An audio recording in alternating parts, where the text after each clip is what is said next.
Cigarette है? Sorry, cigarette के packet में बीड़ी है, बीड़ी। दादा भाई की असली पसंद नहीं है? पीना छोड़ दिया क्या? बिल्कुल no smoking? Good for health. Nice.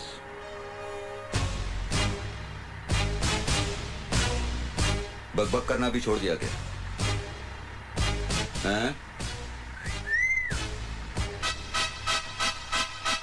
अरे भैया हथौड़ा, यूं चुप रहने से कोनो फायदा नहीं होवत।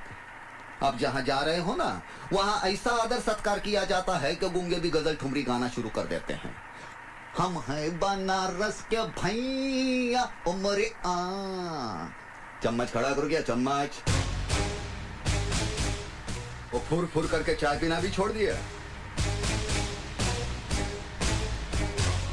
यार ये छोड़ने के मामले में बड़े माहिर हो तुम। आज ये छोड़ दिया, इसके पहले बीवी बच्ची को छोड़ दिया, उसके पहले तो हद कर दी। अपनी ड्यूटी, अपना फर्ज, अपनी वफादारी छोड़कर सीधे गद्दार बन गए। गद्दार नहीं हूं मैं, नहीं हूं मैं गद्दार। असलियत जानना चाहते हो तो अपने खून के उबाल को रोको अफसरों। ये कोई नौटंकी नहीं है, ये हकीकत है, हकीकत।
ये नहीं हो सकता जंगी जी, तुम समझ नहीं रहे हो, मिलिट्री का मामला है। आज तक हमने तुम्हारे हर मामले को सुलझाया, चाहे वो इलेक्शन का हो या फिर गंदी राजनीति में किसी को खत्म करने का।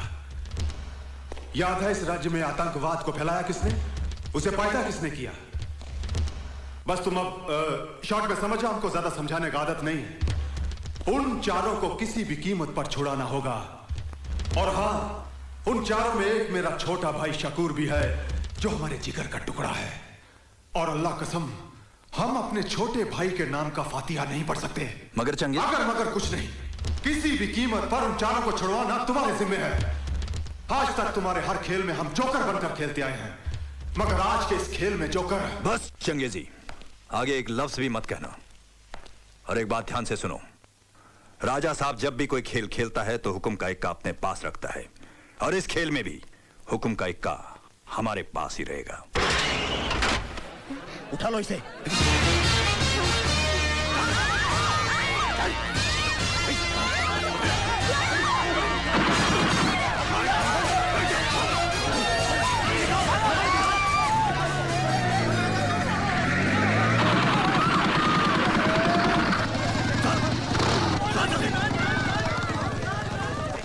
आतंकवादी द्वारा मंत्री की बेटी का अपहरण, आज की ताजा खबर, आज की ताजा खबर। आतंकवादी दिन दहाड़े मंत्री की बेटी को उठाकर ले गए, आज की ताजा खबर, आज की ताजा खबर। केंद्रीय मंत्री वीरभद्र सिंह उर्फ राजा साहब की बेटी भारती को आज उग्रवादियों ने कॉलेज के ग्राउंड से ही उठा लिया और बदले में उन 4 खूंखार आतंकवादियों को रिहा करने की मांग की, जिन्हें हमारे भारतीय जवानों ने जान की बाजी लगाकर गिरफ्तार किया था। इस मामले ने अब गंभीर मोड़ ले लिया है। इसका फैसला करने के लिए कार्यवाही कमेटी की मीटिंग कल दिल्ली में होगी। वीरभद्र सिंह जी, आप कैबिनेट कक्षा के सीनियर मंत्री हैं और आपके पीछे एक बहुत बड़े देशभक्त फैमिली का नाम भी जुड़ा है। माफ कीजिए मगन भाई, ये देशभक्ति, समाज सेवा, कानून, ये सारे अल्फाज किताबों में बंधे अच्छे लगते हैं। अब आप ही मुझे बताइए, आप और आप जैसे चंद सीनियर पॉलिटिशियंस को छोड़कर आज के पॉलिटिकल फील्ड में कोई भी ऐसा आदमी है जो इन चीजों पर विश्वास करता है और इन पर अमल करता है? Let's be practical. आज राजनीति एक धंधा बन गया है, धंधा। इसका मतलब उस मिशन में हुई हमारे फौजियों की कुर्बानी बेकार जाएगी? देखिए, फौजियों के साथ मेरी बेटी को कंपेयर मत कीजिए। किसी भी हालत में मैं उन 4 टेररिस्टों के लिए अपनी बेटी को कुर्बान नहीं कर सकता। क्या जमाना आ गया है, लगता है महात्मा जी की बात सच होगी। मगन भाई, ऐसी कुर्बानी देने वाले नेताओं की आजकल सिर्फ मूर्तियां बनती हैं, जिनकी साल में एक बार सफाई की जाती है और मालाएं चढ़ाई जाती है, और बाकी के तमाम दिन परिंदे उनका आदर सत्कार करते रहते हैं। एक बात और मैं आप सबको बता दूं, आज मैं आप लोगों का भाषण सुनने नहीं आया हूं, मुझे फैसला चाहिए, वो भी मेरे फेवर में। ये तो सरासर ब्लैकमेलिंग है। ऐसा ही समझो। हर हालत में मुझे मेरी बेटी जिंदा चाहिए। अगर उसे कुछ हो गया तो आपकी ये मिलीजुली सरकार उड़ी समझो। 30 MP हैं मेरे पास, जिनके बलबूते पर आपकी ये सरकार चल रही है। इसे धमकी नहीं, मेरा फैसला समझना। और सब जानते हैं कि वीरभद्र सिंह जब फैसला सुनाता है तो कभी नहीं बदलता। सर, क्या फैसला हुआ आज की मीटिंग में? अभी तक कोई फैसला नहीं हुआ है, मगर मैंने अपना फैसला सुना दिया है। एक बेटी तो क्या, अगर मेरी 10 बेटियां भी होती तो मैं उन सबको अपने देश के लिए कुर्बान कर देता। इन आतंकवादियों को इस मुल्क से हमेशा के लिए खत्म करने की कसम खाई है मैंने। और ऐसे मौके पर अगर हम जैसे लीडर झुक जाएं तो इस देश की जनता का क्या होगा, इस देश का क्या होगा? सर एक मिनट, सर रुकिए तो। सर फिर कमेटी का फैसला क्या होगा? अब फिलहाल उसके बारे में मैं कुछ नहीं कह सकता।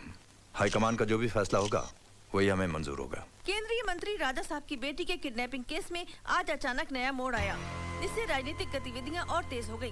कार्यवाही कमेटी की मीटिंग में पर्दे के पीछे कौन सा राजनीतिक खेल खेला गया कि राजा साहब के न होने के बावजूद भी हाई कमांड ने ये फैसला किया कि उन 4 खूंखार आतंकवादियों को राजा साहब की बेटी भारती के रिहाई के बदले में छोड़ दिया जाएगा। इस मामले में हमारे दिल्ली के संवाददाता की एक रिपोर्ट। मनोज, क्या तुम बता सकते हो कि चारदीवारी के पीछे खेले गए इस खेल का असली हीरो कौन हो सकता है? राजनीति में कुछ भी हो सकता है, मगर यहाँ दिल्ली में ऐसी अटकलें लगाई जा रही है कि गवर्नमेंट गिराने की धमकी देकर राजा साहब कोई खतरनाक खेल खेल रहे हैं। मगर इन सारी बातों पर अब तो पर्दा पड़ा ही रहेगा, क्योंकि आज रात को ही उन 4 आतंकवादियों को छोड़ दिया जाएगा और भारती अपने घर वापस लौटेगी और उसकी इस वापसी का राज हमेशा राज ही रहेगा। मनोज बाजपेयी, नई दिल्ली, आज तक।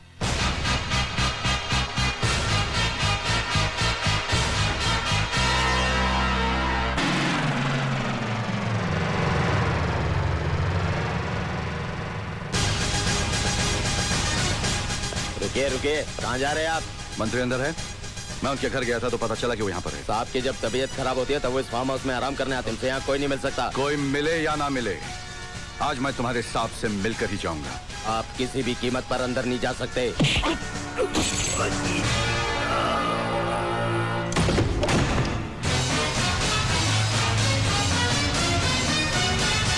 पता नहीं तुम जैसे गद्दार और देशद्रोही नेता का असली रूप हमारे देश की अंधी जनता कब देखेगी। कल तक तो टीवी इंटरव्यू में बड़े बड़े भाषण दे रहे थे कि मेरी एक बेटी तो क्या, अगर मेरे 10 संतान भी होते तो मैं उसे देश के लिए कुर्बान कर देता। और एक ही दिन में सब कुछ बदल दिया, करवा दी उन 4 कमीनों की रिहाई अपनी बेटी की जान के बदले में। अरे शर्म आती है मुझे तुम जैसे गंदे नेता को देखकर। मेजर, तुम अपने हद से आगे बढ़ते जा रहे हो। अब एक फौजी की खोपड़ी गर्म हो जाती है तो अपनी हद ही क्या, दुश्मन की सरहद भी पार कर जाता है। जानते हो उन कमीनों ने कितने हिंदुस्तानियों का खात्मा किया, कितनी औरतों का सुहाग उजाड़ा, कितने मासूम बच्चों को यतीम किया। उन्हें पकड़ने के लिए हमारे कितने जाबाज जवान शहीद हुए, और तुमने एक लड़की तुम्हारी बेटी की खातिर उन 4 आतंकवादियों को छुड़वा दिया। राजा साहब, सरकारी कुर्सी बाप की मोहब्बत निभाने के लिए नहीं, देश की रक्षा के लिए दी जाती है। सच कह रहे हैं आप, बिल्कुल सच। भारती, तुम? हाँ मैं। आज मैं भी अपने बाप का असली रूप देखने यहाँ चली आई हूँ, और पता चला कि बीमारी के बहाने आप यहाँ कौन सा आराम फरमा रहे हैं। भारती, तुम भी इन वर्दी वालों की बातों में आ गई। आप इस देश की जनता की आंखों में धूल झोंक कर उन पर राज कर सकते हैं पापा, मगर अब अपनी बेटी की आंखों में धूल झोंक कर उसके दिल पर बाप बनकर राज नहीं कर सकते। मुझे शर्म आती है आपको बाप कहते हुए भी, जिसके बाप ने आजादी की जंग में अंग्रेजों की गोलियां अपने सीने पर खाकर इस देश को आजादी दिलवाई थी, और आज उसी का बेटा आतंकवादियों से गले मिलकर अपने ही देश को लूट रहा है। भारती, बंद करो ये बकवास। ये बकवास नहीं, हकीकत है। आज मुझे ये भी मालूम हो गया है कि उन 4 को छुड़वाने के लिए आप ही ने मेरे अपहरण का नाटक रचा था, और फिर बाद में आप ही ने सरकार को गिराने की धमकी देकर सरकार को दबाव में लाकर उन 4 को छुड़वा दिया। देश का प्रधानमंत्री बनने की लालच ने आपको इतना गिरा दिया है कि आपने अपनी खुद की बेटी का भी इस गंदी राजनीति में इस्तेमाल किया। बस करो बेटी। मत कहिए मुझे बेटी, आज से मैंने वो सारे रिश्ते तोड़ दिए हैं जो हमारे बीच थे।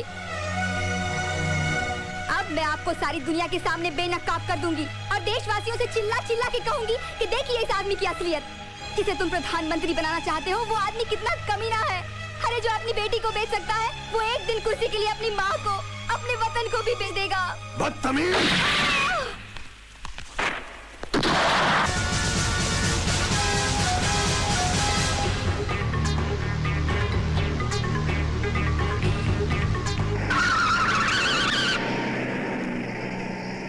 वीरभद्र सिंह आतंकवादियों से मिला हुआ है sir.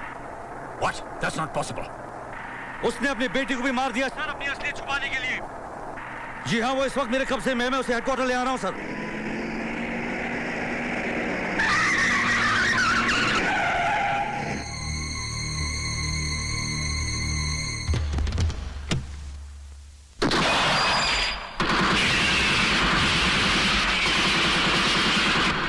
Major Rathore. Major Rathore. Major Rathore, come in over.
Major Rathore!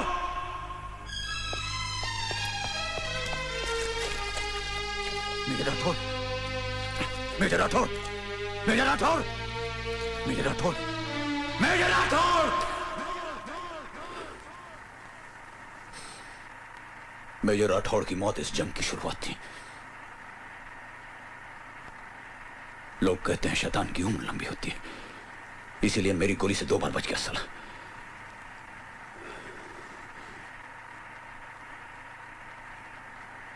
हालात फिर कुछ यूं बदले कि मैं अपना मिशन पूरा नहीं कर सका। एक सच्चा सरदार मर सकता है लेकिन अपने बाल नहीं काटेगा। उस दिन वाहिगुरु के सामने अपनी आंखों में आंसू भरे मैंने अपने हाथों से अपना रूप बदल डाला और मजबूरन वो सब कुछ किया जो मेरे धर्म और तबीयत के खिलाफ था। कहानी यहां खत्म नहीं होती। इस दुनिया में मैं एक अकेला इंसान हूं, एक अकेला बदनसीब इंसान जिसने जीते जी अपनी बीवी को विधवा के रूप में देखा हो। सच्चाई ये है सच्चाई।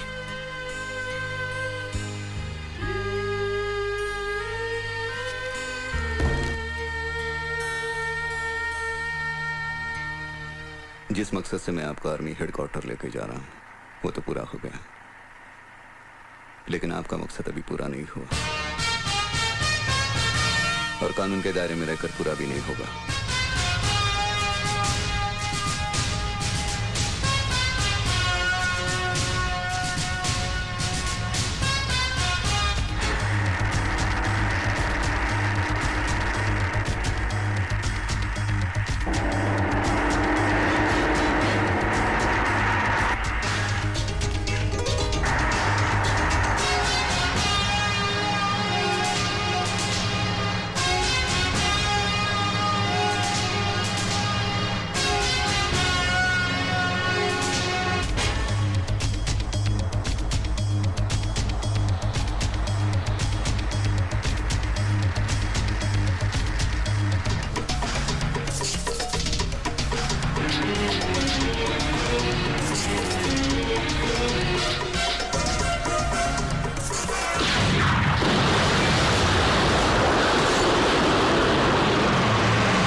की मौत के साथ ही हमारी ये दोस्ती का राज भी अब हमेशा हमेशा के लिए धरती में दफन हो जाएगा और कल से हम अपनी दोस्ती को दुश्मनी में बदल देंगे। वो अपनी दुश्मनी? हाँ, मगर सिर्फ दुनिया की नजर में। वो कैसे? मैं कुछ समझा नहीं। ओए, आने वाली नवरात्रि में तुम्हारा यह ऐलान होगा कि वैष्णो देवी के मंदिर में तुम पूजा नहीं होने दोगे। उस ऐलान के सामने हमारा यह चैलेंज होगा कि किसी भी कीमत पर हम माता के मंदिर में जाकर पूजा करके ही रहेंगे। चंगेजी, अगर हमारा यह मकसद कामयाब रहा तो समझ लो मैं नेशनल हीरो बन जाऊंगा। उसके बाद लाल किले पर तिरंगा लहराने से मुझे कोई नहीं रोक सकता। इंशाअल्लाह, इंशाअल्लाह। कुख्यात आतंकवादी गफूर चंगेजी ने वैष्णो देवी मंदिर में कल से होने वाली नवरात्रि की पूजा को न होने देने का ऐलान किया और उसके इस ऐलान पर मंत्री वीरभद्र सिंह ने उसे ये कहकर ललकारा है कि वो किसी भी कीमत पर वहां जाकर पूजा करेंगे। इस मामले में हमारे संवाददाता के पूछने पर वीरभद्र सिंह और गफूर चंगेजी की अलग अलग बातचीत।